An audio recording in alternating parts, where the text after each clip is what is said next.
उस्ताद जी आप इधर कितने जान देते हैं यार इतने कोल ही मेरा एक बेली रंदा है उनके कोल चलने चल खाना शाना खाने एने मंगाए थे दौर से मुझे कुछ चाह थी प्याली नहीं पूछता उस्ताद जी तू आना खाना ओ पाजी वो मेरा बेली है यार है मेरा अच्छा हाँ जी वीआईपी खाने देवेगा बहुत इज्जत करता है मेरी चलो जानने उस्ताद जी फिर कोई हाँ, लग गया थे हाथ तो साफ कर ले हाँ जी बह तू तेन ले चलना चलो चलो चेक करी खाने नाले तू आख से वाकई इंदा बेली है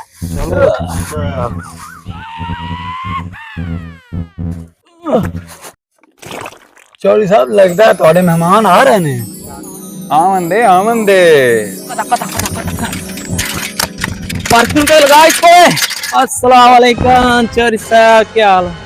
शुक्र अल्लाह का तुम सुनाओ बस ठीक ठीक फिट फाट असि तो गुजर रहा सी मैं चौधरी ने मिली जाइए नाल को खाना शाना हो जाएगा हाँ जी क्यों नहीं आओ आओ अब मंजी लिया नहीं क्या मंजी लिया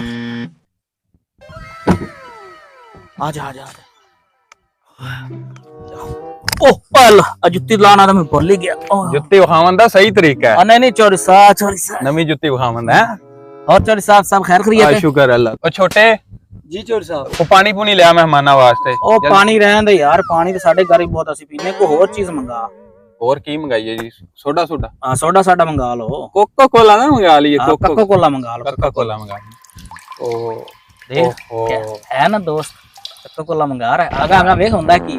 ओ यार मेरा पर्स तो तेरी भाभी ले गई शॉपिंग करन गई हुई 100 रुपया और भैया जा छोटे कोका कोला लेके आ जल्दी आ जल्दी आई जल्दी आ पियो पियो नहीं नहीं हम कोका कोला पियेंगे कोका कोला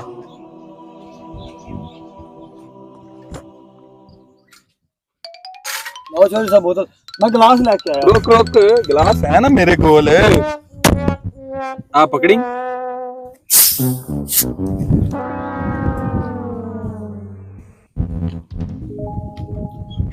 रुको मैं चेक कर लवा ठंडी भी है कि नहीं छोटे ठंडी कोई नहीं चौधरी साहब ले आओ मैं चेक करना करो आ फड़ी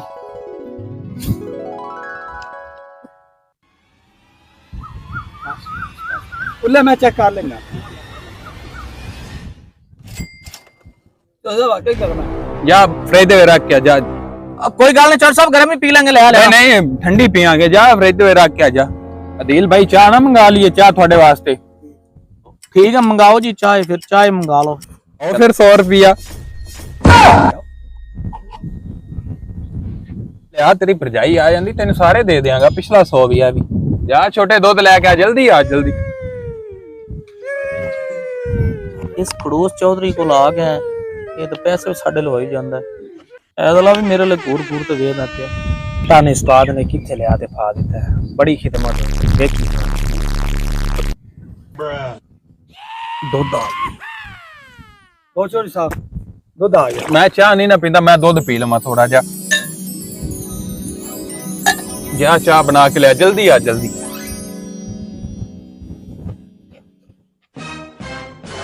मजा आ गया मजा इन्हें प्या लेना मैं चाह बड़े आए बैठे मेहमान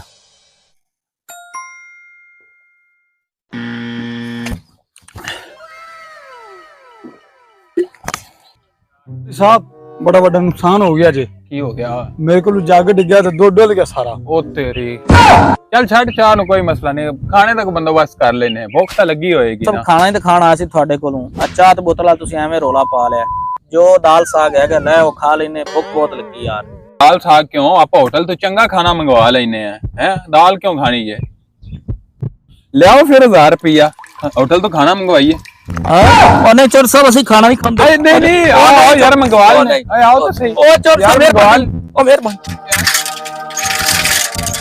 तू